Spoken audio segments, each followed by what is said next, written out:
All right, everyone, welcome to another edition of the Good Life Small Business Podcast. I am your host, Brian Blakely, and I am excited to be joined today by Nicka Johnson, who is the owner of Budget to Success here in Omaha. Nicka. Hi everybody.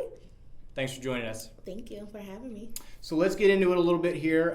First off, we were talking before we hit record that you are just started 4 days into 75 Hard. So yes.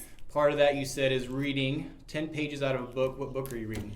The Subarticle of Not to Give a F. Got it. Good book. Yes, I love it. It's a very good book. I like it so far.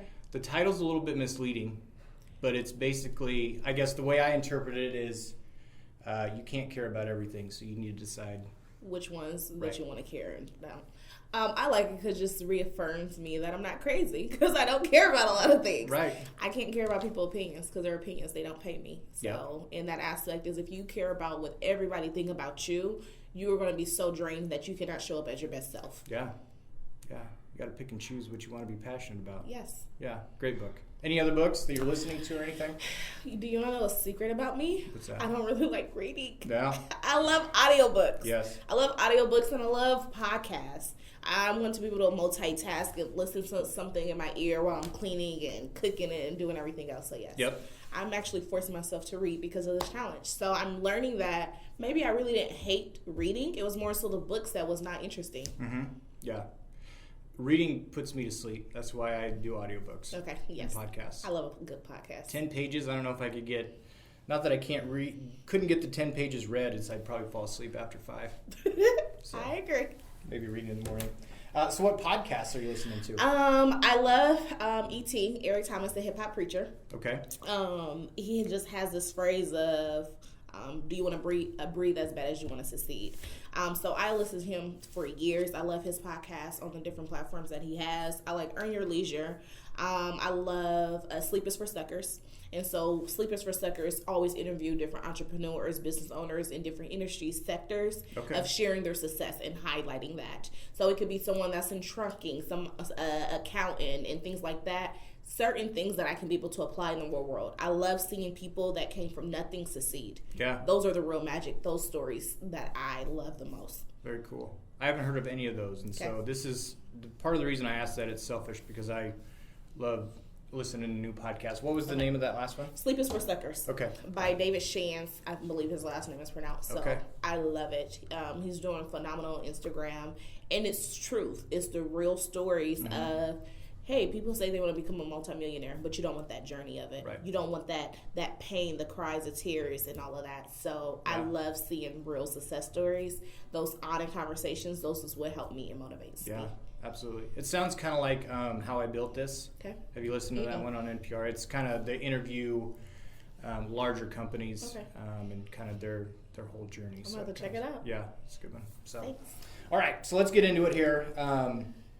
I'm excited to learn about you and Budget to Success and your journey as a small business owner. I can tell that you are a very driven person just by the short conversation that we had before we started recording this. And so start from wherever you want and just kind of tell us your journey to where you are now. Whew, loaded question. Yeah. A little bit about me. I always like to say, like, when we having conversations, I like to start off who you are as a person. So, like, if you're a public speaker, why are you the expert on the subject matter? So going down a trip down memory lane, I grew up in a single-parent home with a repeated cycle of teenage pregnancy at the age of 16. Okay. I was able to overcome that, and I have learned while my family dynamics may shape who I am, they won't determine who I become. Okay. So within that, I always tell people that you hold the pen to your story. Make sure you write a damn good one, a page turner. And so within that is I always live my life with purpose and always making sure that I'm intentional with the things that I do. I always dream to work at a corporate, I'm not going to say the name, but a big company, and I made that a dream a reality. And unfortunately, that's not what I wanted. I did not like the corporate politics. You scratch my back, and you just got to look over your shoulders. I did not like it. So I transitioned back into the financial world. To date, I have over 15 years in the financial sector. And within that is I was really just passionate about wanting more. I didn't like struggling growing up. I just wanted so much more and wanted to create a legacy. Now, let me say something, is a lot of people say they want generational wealth and a legacy. To me, sometimes that's so cliche. What does that mean? Is because people say it, but their actions are not aligned with that. Yeah. So some things that I personally done, I was able to go to college just about, had a full ride scholarship at the University of Nebraska-Lincoln, major in business administration. Okay. Once I graduated, I relocated and came back home, started a career in corporate America. Some of my financial highlights and how Budget Success was born is that I became a homeowner 2 weeks before my 25th birthday. Nice. We paid off over $40,000 in debt in 2.5 years with a 2-parent household income less than $100,000. Wow. We paid for our own wedding. We're coming up on our 5-year wedding anniversary. Congratulations. Thank you. We have been together for 12 years. I've known him for 16. And yeah, married for 5. So within that is we had a beautiful, nice wedding, and we was, we was young. We was in our 20s, and we paid $15,000 out of pocket covering that. I paid off my first car myself, and so basically came debt free with the except of our mortgage. Within that, anytime that I got a promotion or a raise or anything like that, I always increased my 401k. Okay. I was very intentional with my finances. I didn't want to look like I had money. I wanted to make for sure I had it. Right. So I drove my '09 Chevy Impala, and it will tick when you get in for the first 5 minutes. I drove it till the wheels fall off. Yeah. And, not having a car payment for 2.5, 3 years, that allowed me to leverage my money to be able to focus on paying off my debt and to save. So within that is those milestones I share through social media. So I captivated audience attention on Facebook and just share my stories of when I pay off debt. Okay, we put $1,800 this month towards debt. Yep. And I remember there was a post that I seen going down my timeline, and someone was like, I could never save. And so what I started to do is that you can't criticize people. You can't recommend someone if they don't know. So how can I offer value? And that's how I am as a person. So I was like, hey, let me help you. So the girl that made the post did not show up, but someone else did. Okay. That person, I helped pay off over $20,000 in credit card debt in 1 year. She ended up I helped her make 6 figures. Wow. She's a homeowner and just purchased her dream vehicle last year as well. Nice. So in the middle of the pandemic, Budget to Success was born. September 2020, I fired my boss. At that time, I was licensed as a loan officer, doing second mortgages in the state of Nebraska, top 5% producer in the company, and I knew what I was doing. I was always good at whatever I did. Every role I had, I created a Bible, and that was my policies, my procedures, my manuals of how to do everything inside out. I study it. Yep. But that's what, the pandemic really forced me to fire my boss. I didn't know what to do. I have one child that I share with my husband. She's 10 years old, and making sure that her education was in the forefront has always been so important to me.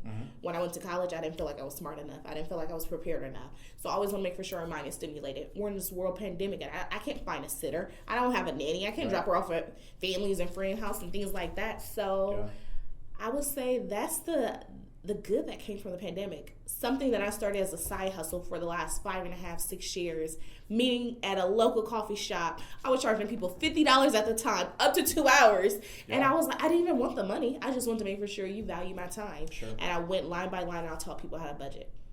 Nice. And for years, people was like, will you start a credit repair company? And I was like, I would never do that, because that's going to be holding your hand. You're going to find yourself in that situation. Yeah. And voila. Here we are. I have a credit repair company called Budget to Success, where we teach the importance of financial literacy, focused on budgeting, savings, and credit. Got it. Very cool. Thank you. So, out of that one client, you realized you had something, the first client that you had. Yes and no. I knew I had in me. I did it for friends and family, never for the public. So it was me learning how to be vulnerable. It was me learning how to trust people. But that one client really reassured me of, you got this gift, you got to share it with the world, and don't hold that in. Did your friends and family listen to you, or is it easier to people that you don't know who hire you as a professional? You know what? That's a tough conversation. That is really interesting, because I feel like they listened what they wanted to listen. Yeah. So, for example, I have a friend, and one day she called me in. She asked to borrow $500. guess what? You know I got it, but you're going to get that pep talk. Right. Because you being my friend, why are you not in a position to be able to have that in your savings? Sure. So it's funny because that's kind of like the art of giving. I love to give back, but I'd rather give away to people that I don't know than family. Because my family was taking use and abuse sometimes, and that's taken for granted versus a complete stranger. There's no strings attached, and I don't know what you did with it. Right. Yeah.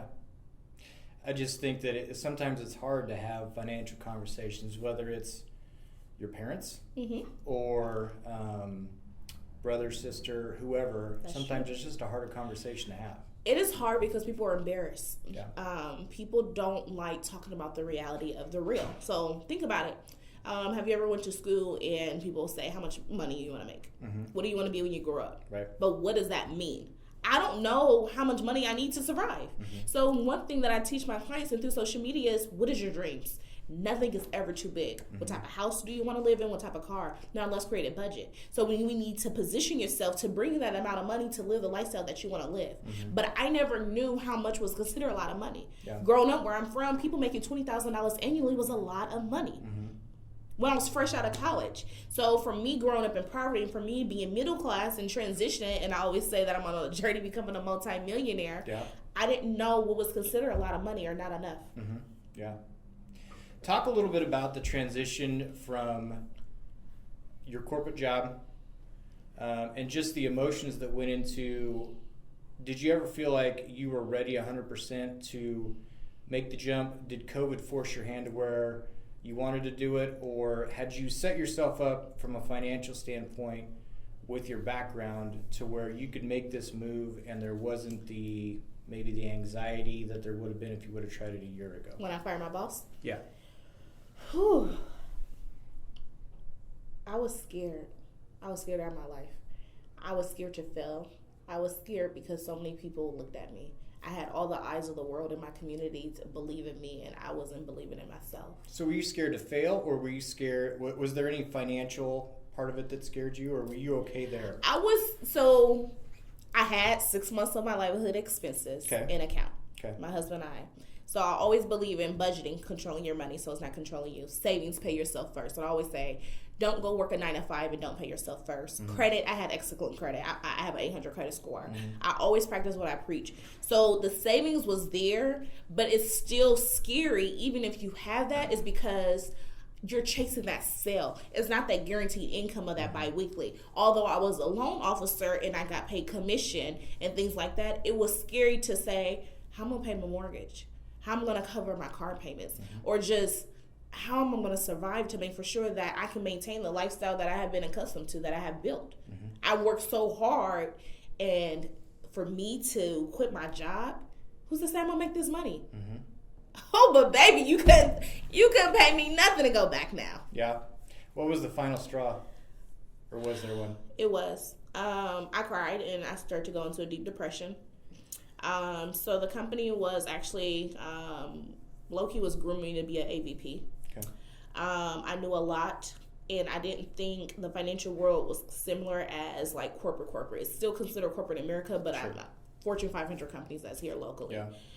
The more you know, the less I start to feel like I was shocked. This is not what I like. What I did not like was I had perfect attendance. I would be the first one to come to the bank, the last one to leave. Worked hard. We did this conversion, a new system, an upgrade, and things like that. And I just started seeing so many different changes. So about 6 to 9 months previously, they did the massive layoff of a lot of execs. And I started thinking from perspectives like, why would I work for a company for 20 years and I'm close to retirement? I lose all of that, all my benefits, like in the blink of an eye. And they did it right before they was doing bonuses. So then I'm like, okay, well, do we make money like that? And then they start nitpicking about overtime. And then it was the micromanaging. And then we worked home for 2 months, 2.5 months. I always done lending back office. When COVID first hit? My loan goal was still $500,000 a month. Still making it, but it's a lot of struggle. So there's no overtime. But of course, I'm only getting paid for 40 hours, but I'm putting really in about 50 hours. I'm not clocking in the time that I should be. What happened was that we was to be a top producer, and I just felt like they wasn't a industry leader. So when you compare and contrast other financial institutions in the area, and they was being flexible and allowing their staff to work from home and things like that, they did not afford. It's like they forced my hand. Yeah. So my manager told me to take the COVID FMLA, and I think that was for 10 weeks or so, and I still didn't have a plan. Look at us now, 2 years in, and we're still in this pandemic. And so to me, it's just like for someone that was a top producer, I think in 2019, I made the company $5.9 million in lending that I did by myself. Wow. I expect, as hard as I work, that you can make some type of compromise. Yeah. It's not even being favoritism, but as hard as I work, never missed a day. When they canceled our company trip, the president of the company called me on my work line. I have the screenshot to this day. I worked my butt off, and it was a slap in my face when I left. Yeah. Kind of a what have you done for me lately type situation. Yes. So you left a 40 to 50 hour a week job working for someone else, and now you're working 80 hours a week for yourself, but it's much better. That I make more money working for myself. I built BTS. We did really good last year. But also within that is something that I love. I'm passionate. I have the freedom. I don't like that if I have to ask to go to my daughter parent-teacher conference that I have to leave late, or to go to a Valentine's Day party or a holiday program and things like that is based off the availability. Yes, I understand it from a corporate and company standpoint, but at the same time, it's that I hated feeling less than adult when I have to go in and ask for time off. Yeah. As hard as I work, when I want a vacation, I want a vacation. No questions asked. Right. So that was tough. So yes, I do put in more hours. I put in over 80 hours a week. But what I am doing is I'm working harder now so I don't have to later down the road. Yeah. To where I'm making more money but working less. Does it feel like you're putting in that many hours? It doesn't, because I'm passionate about the work that I do. Exactly. And I think that that's a lot of, there are a lot, as a small business owner, you're going to put in long hours, and you better be passionate about it. But it doesn't feel like work. Right. Because you're building something that you're passionate about. And it's so not just about me, though. Yeah. My credit is good. Why in hell do I have to start a credit bureau company to help everybody else fix their credit? My credit is good. Right. It's because I love what I do. Yeah. There's not another person that you can put in the room that I won't outwork, because I love what I do. I go hard for my clients, for my community, and everybody around me, because I want to have those uncomfortable conversations surrounding money. Because it's not about how much money you make, but manage the money you do make. Sure. When I was a loan officer, I've done loans for people making $50,000 annually. Live just fine, comfortably. I've done loans for people making six figures, living check to check. Yeah.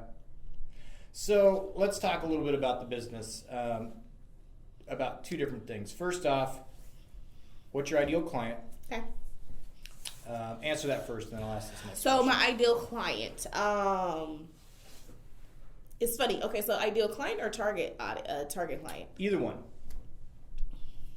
If I'm out there listening to this right now, and maybe I think I need some help with my finances or just getting on track, and I meet a certain criteria, who are you looking to help? Is it someone 2 cars in a house? Is it someone that is making 6 figures and just needs to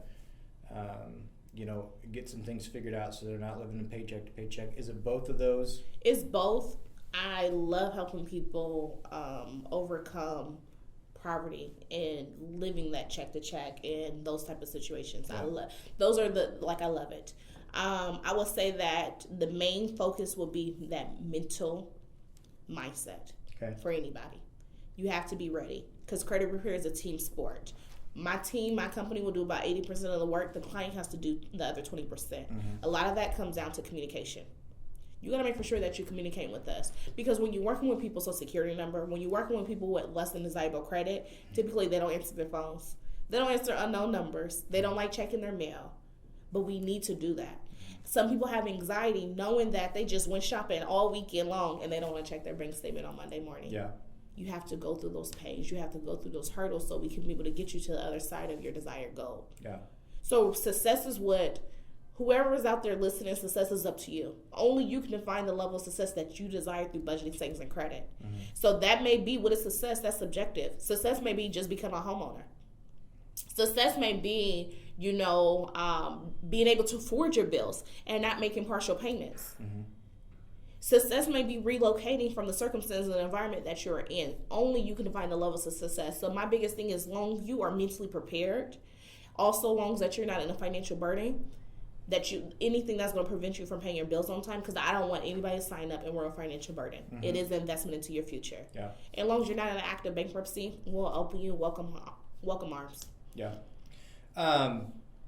So what are, and you talk about as much as you want, but what are some of the services you provide as far as helping out a client, which you kind of walk them through? And it sounds like as much as anything, you're an accountability partner for them. We are.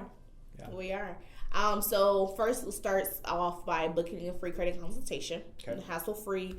And the reason why is we want to analyze their credit report. Because some people think they need credit repair and they don't. They may need debt consolidation. They may need financial coaching, such as how to budget, how to save money, and what money strategies to best maximize their household income. Yep. So within that is we start off with a free credit consultation, and we want to analyze their credit report. Okay.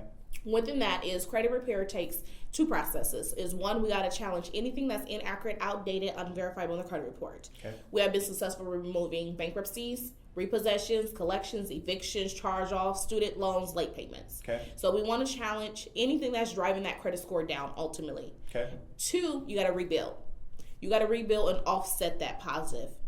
You got to rebuild making those payment history, because your credit score is broken down to 5 points.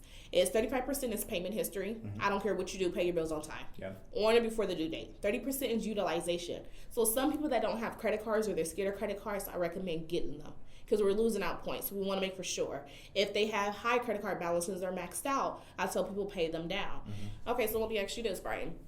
Let's say you have a friend that's always borrowing money from people and never paying them back. Mm-hmm. And they ask to borrow money from you. Would you allow them? Well, there have to be some stipulations. I mean, if it's someone that I know and he's not paying other people back, I mean, you kind of know what you're getting into.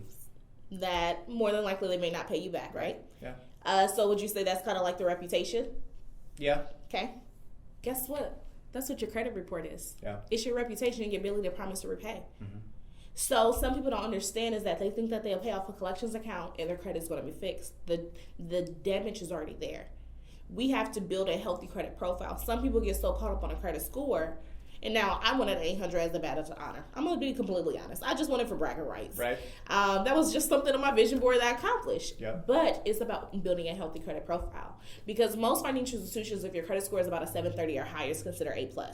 So it doesn't matter if you got a 731 credit score and you got an 800 credit score, you're going to be the same interest rate, right, typically.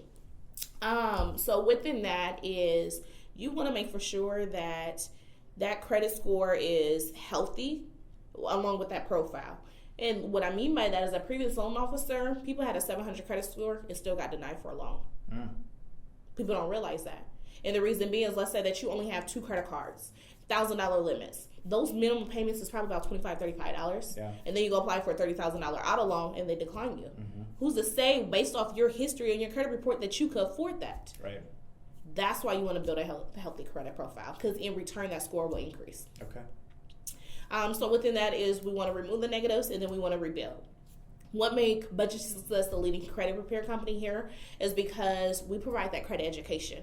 We want to make for sure that we educate our clients. Mm-hmm. We don't want to place a Band-Aid over a wound, so we really want to make for sure that they understand what we are doing, mm-hmm, and also being communicated throughout that process. And that's why I put so much money into the company, yep, to where they get those alerts, those text alerts and emails alerts every time a dispute and challenge is going on their behalf, to where they have access to a VIP client portal so they can track those results and communicate with the team.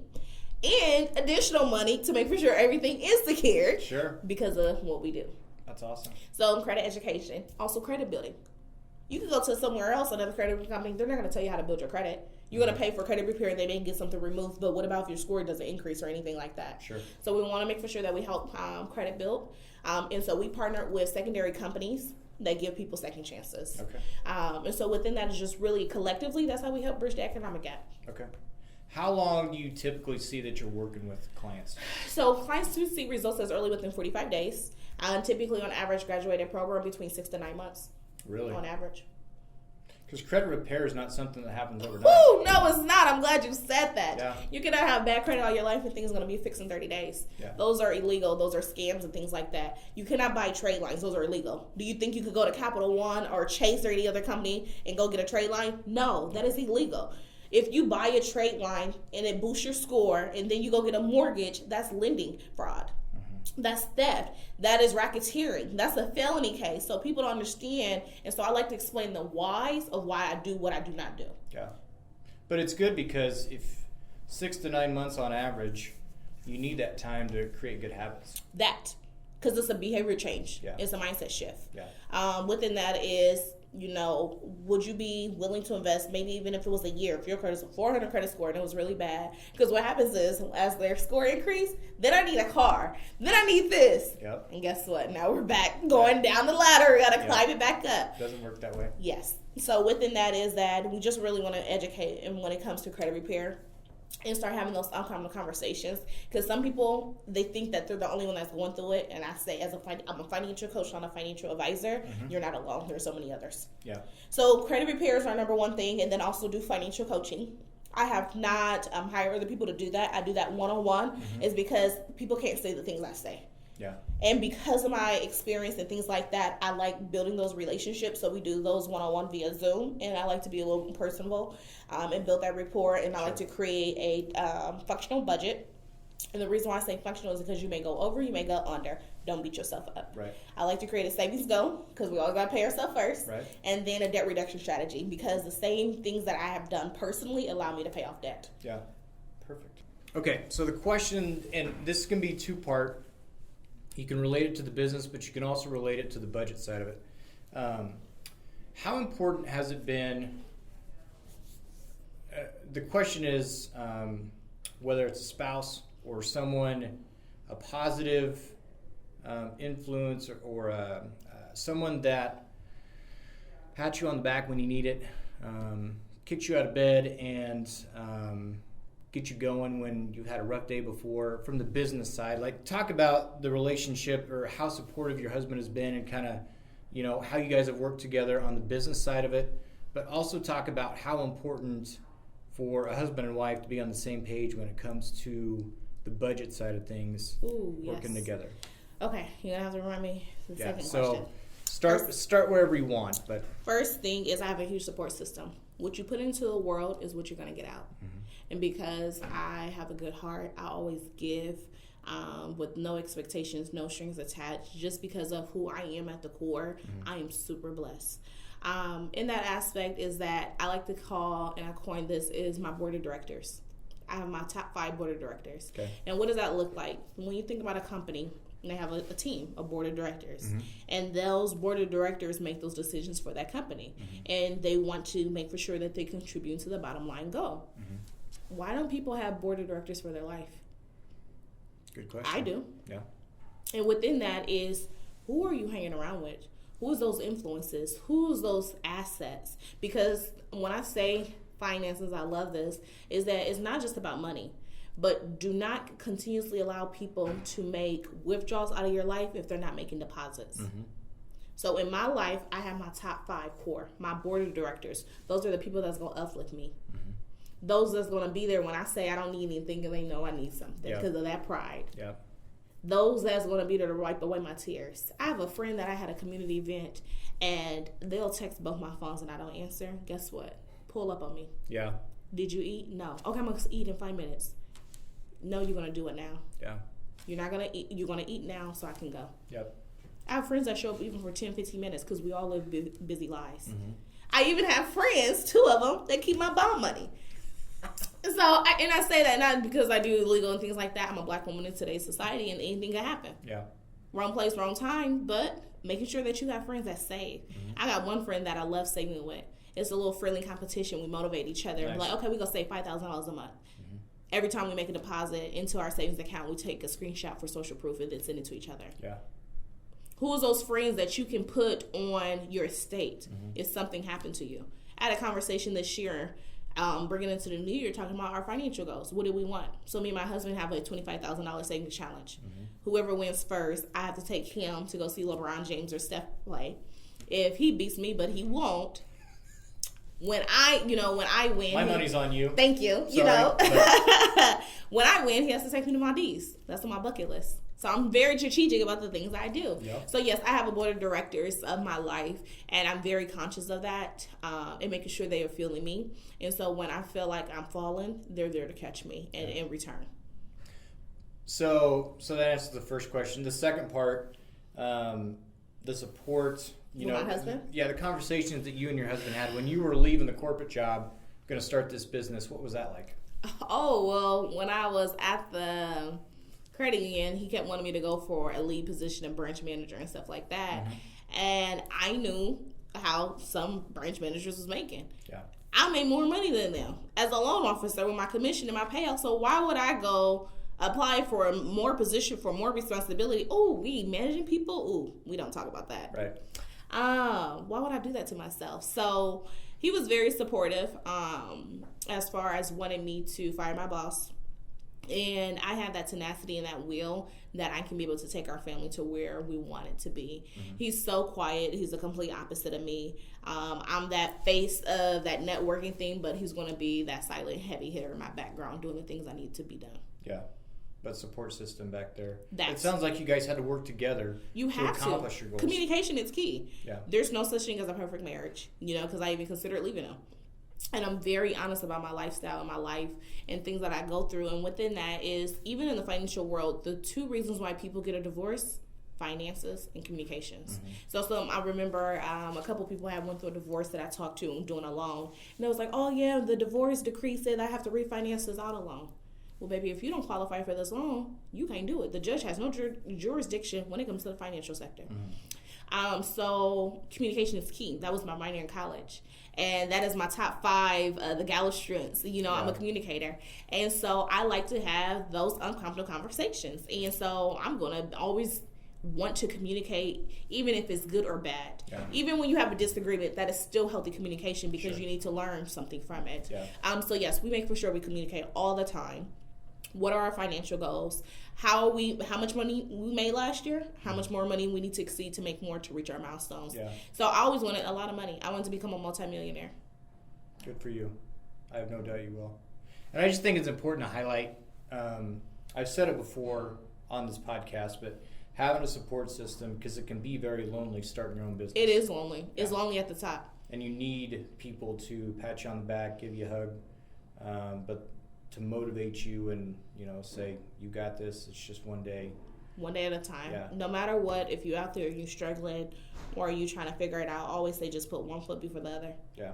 Long as you're trying, that's all that matters. Yeah. And run your own race. Don't compare yourself to anybody on social media because anybody could put anything out there. Yep. Run your own race, and when it's your time, it's your time. Yep. What do you wish you were better at in your business? Wish I'm better at? I don't know. Give me an example. I don't know if I like that question. Sure. So the reason I ask it is because I feel like in my business, there's, you've got to be, there's the aspect where you're working on your trade. And as your business grows, you've got to learn to be a leader. If you're going to be hiring employees, bringing people on, you've got to be able to teach them the right way. There's the financial aspect, and there's people that, that's probably not a concern for you, but there's people who do not want to deal, they just want to work. They don't want to deal with the finances. They just want to go to work, and they, whatever, as long as I've got money coming in to pay the bills, then I think I'm okay. And then there's also the marketing side of it, where if people, they post for a week or 2 weeks and get no results, then they just drop it all together. You gotta stay consistent. Yeah, trying to find the marketing side of it and trying to grow that while they're doing all the other stuff they're trying to do can sometimes be difficult. I would say what I can be doing better at is saying no and delegating. No is a complete answer without an explanation, and I'm learning that even more. Because I am racing time. I do not have enough time in the day. Yeah. I wake up 3-4 o'clock in the morning. There's some days that I'm putting in 16 hours. And within that is that now I have to say no to more meetings. I have to say no to meetings that do not have agenda. I cannot attend meetings if there's no actionable action steps. Sure. We need a call to action at the end of this meeting. What are we gonna achieve with this? Right. So I need to do that better, saying no, and then also delegating. Now I will say, as an entrepreneur, what I love is that you have to be every role.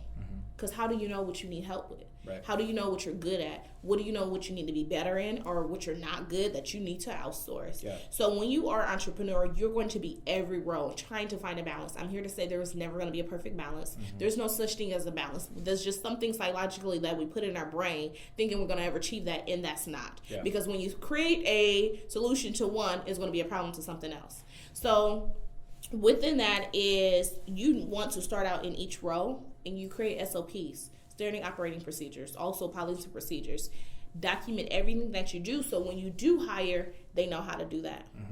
And then you do the next thing. But focus on the things that you're good at. Focus on the revenue generating tasks, because that's what I do. Yeah.